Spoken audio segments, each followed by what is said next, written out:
Poliția rutieră a ieșit la vânătoare de șoferi vitezomani. În doar o oră, peste 10 șoferi au fost depistați că apasă prea tare pedala de accelerație.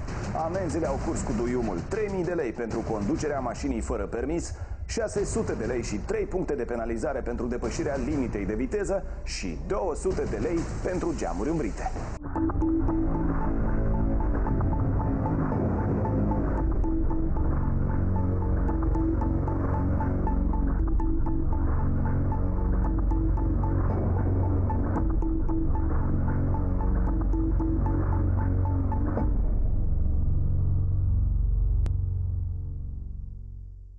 Sunt imagini șocante care prezintă miile de vieți pierdute din cauza vitezei sporite. Numai de la începutul anului, pe drumurile din țara noastră și-au pierdut viața din cauza neatenției sau din exces de viteză peste 300 de persoane. La acest număr se adaugă aproximativ 3.000 de oameni care au suferit traumatisme în urma accidentelor rutiere. La Comrat, din cauza excesului de viteză, 4 persoane au decedat în urma unui accident rutier. Șoferul automobilului de model BMW a pierdut controlul volanului în timp ce se deplasa pe strada centrală din oraș. În rezultat, mașina s-a inversat, s-a izbit violent într-un copac și a luat foc. Alarmați de numărul mare de accidente rutiere, dar și de numărul tot mai mare al celor care depășesc viteza, mai multe echipaje ale poliției rutiere patrulează periodic pe cele mai aglomerate străzi din capitală și din Republică. Împreună cu agenții rutieri am mers pe traseul Chișinău-Bălți pentru a vâna vitezomanii. La ieșire din oraș poftim și primul șofer nerăbdător să plătească o amendă. Îmi dați, vă rog, permis cu pașaport tehnic, vă arătăm viteza dumneavoastră, vă fixăm proces verbal și plecați mai departe.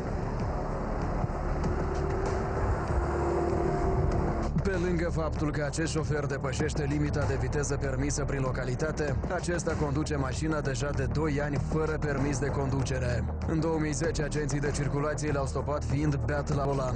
După procesul de judecată, instanța l-a privat de dreptul de a conduce autovehicule pe o perioadă de 36 de luni. Еду с собой.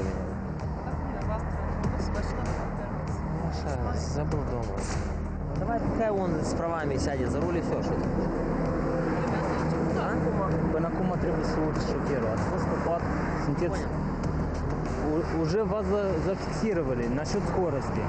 Вы были за рулем, значит вам сделали протокол. Pentru că nu avea permis de conducere, agenții de circulație i-au arestat mașina și i-au întocmit un proces verbal. Acesta urmează să achite o amendă de 3.000 de lei. Nu a trebuit să așteptăm mult și iată-l cel de-al doilea șofer care încalcă viteza. La ora aveți prea calitate. Vinovat, vin de la bolniță cu nepotul calic la cior, la mâini și... Care este viteza prea calitate, cunoașteți? 60, dacă nu e... Poftim? 60 dacă nu e indicată. Dacă special este, dar și 40. Eu cred că ar trebui să mai studiați puțin regulament circulației rutiere. Așadar, cam asta este realitatea de pe străzile Republicii. Conducătorii auto se fac a uita de regulamentul circulației rutiere și de siguranța la trafic. Numai în 10 minute, 3 șoferi au fost trași pe dreapta de către polițiștii rutieri. Raidul poliției rutiere continuă în oraș. Sectorul Botanica, strada Decebal. Poftim 2 șoferi care depășesc viteza deoarece se grăbesc la maternitate. Soția naște acum, mă grăbesc la maternitate, am face în bucurie, de atât, dar știți cum? Mai întâmplă. De ce? Brăda. Ce n-are de la...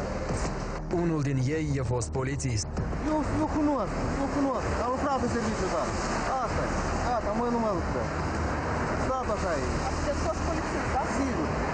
Alții pur și simplu se grăbesc. 75 la oră. Deci ce sancționat? Vedeți, sunteți convenționale, respectiv 6 lei, 4 puncte de penalizare. De ce s-au dat? Se grăbesc. Unde? Neavă. Mă gândesc la depășit viteză, să fie penalizare. Nici m-am observat. 89 la oră, să arătăm. Acest șofer, pe lângă faptul că a exagerat cu viteza și va plăti o amendă de 600 de lei, va mai scoate din buzunar încă 200 de lei pentru geamuri umbrite. Geamurile umbrite, 200 de lei amendă. Toate plăcuțele din matriculare, dacă nu doriți să lateral să-i ajungi pilot. Dar nu vreau ca să-mi facă măsuri. Bine, e un număr de matriculare, de toate de spate.